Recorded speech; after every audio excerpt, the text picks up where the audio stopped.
Imagine a remote airstrip in the rugged landscapes of Somalia transforming into a safer, more efficient gateway, courtesy of dedicated Kenyan soldiers stepping up to make a real difference. But here's where it gets intriguing. This isn't just about fixing a runway.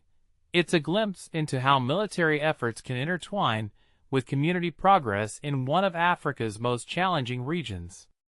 Let's dive into the details of this inspiring initiative, breaking it down step by step so everyone can follow along, even if you're new to topics like military engineering or international peacekeeping. The Kenya Defense Forces, KDF, stationed in Dhobley, Somalia, as part of the African Union Support and Stabilization Mission in Somalia, AUSSOM, are actively involved in renovating the Dhobley Airstrip.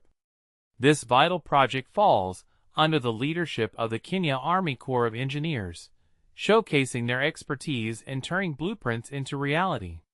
What's more, these efforts align with civil-military cooperation, CIMIC, activities, a collaborative approach where armed forces team up with local communities to boost not only immediate safety, but also long-term stability and economic vitality. Think of CIMIC as a bridge between soldiers and civilians.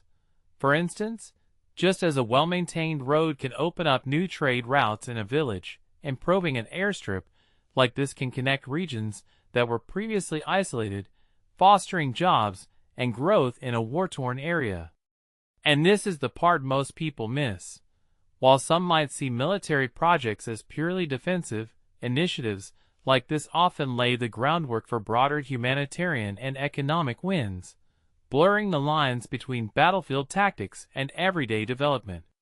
At the heart of these renovations are targeted improvements to make aircraft operations smoother and safer. Picture this. The team is clearing away thick bush around the airstrip to improve visibility for pilots and reduce the dangers posed by foreign object debris, those pesky rocks, twigs, or other items that could get sucked into an engine mid-flight, potentially causing a disaster. This isn't just tidying up. It's a proactive safety measure that prevents accidents, much like how we clear debris from highways to avoid road mishaps. Beyond that, they're repairing damaged sections of the airstrip, focusing especially on the touchdown zone, the first part of the runway where planes make contact during landing.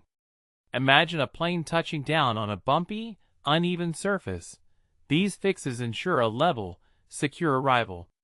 Additionally, the aircraft turning bay, a space where planes maneuver after landing, is being graded and reinforced. Grading here means smoothing out the ground to prevent slips or uneven movements, while reinforcement adds strength to handle heavy aircraft. It's all about safe mobility, ensuring planes can turn and taxi without issues, kind of like reinforcing a driveway to support a large truck without cracking the pavement. One standout feature of the project is the upgrade to the Runway End Safety Area, RESA. For beginners, think of the RESA as an extra buffer zone at the end of the runway, designed to give planes a bit more room if they overshoot during takeoff or landing, reducing the risk of running off the edge into potentially hazardous terrain. This is crucial in places like Dhobley, where unpredictable weather or pilot errors could turn a routine flight into an emergency. Without it, an overrun might lead to a crash. With it, there's a safety net that can prevent tragedies, much like how airbags in cars protect passengers in collisions. The hands-on tasks include filling in damaged spots with maram, a locally sourced material similar to gravel or crushed stone that's durable and readily available in many African regions. After filling, the areas are graded to create an even surface and compacted tightly, resulting in a dense, level runway that can withstand the weight of heavy military aircraft.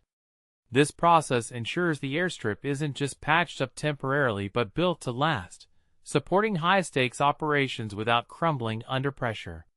The entire exercise is meticulously overseen by AUSSOM KDF engineering officers, who coordinate closely with the Dhobley Airstrip management team, ensuring everything aligns with both military standards and local needs. Once these renovations wrap up, the Dhobley Airstrip will solidify its position as a key logistics hub in the region. It will facilitate the smooth flow of military supplies and personnel essential to the AUSSOM mission, which aims to stabilize Somalia against insurgencies and promote peace. But the benefits extend further, enhancing reliability for civilian flights and humanitarian air operations, such as delivering aid to remote areas hit by drought or conflict. In essence, this transformed airstrip could become a lifeline, connecting isolated communities and boosting economic activities, like transporting goods or enabling medical evacuations. But here's where it gets controversial.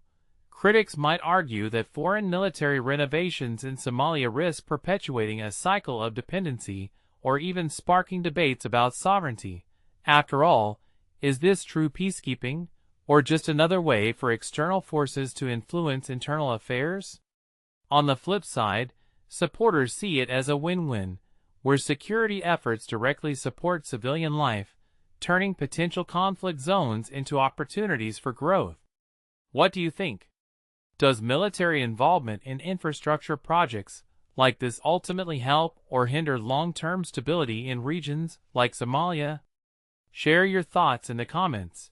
Do you agree that these civic activities are a smart blend of defense and development, or do they raise red flags about hidden agendas?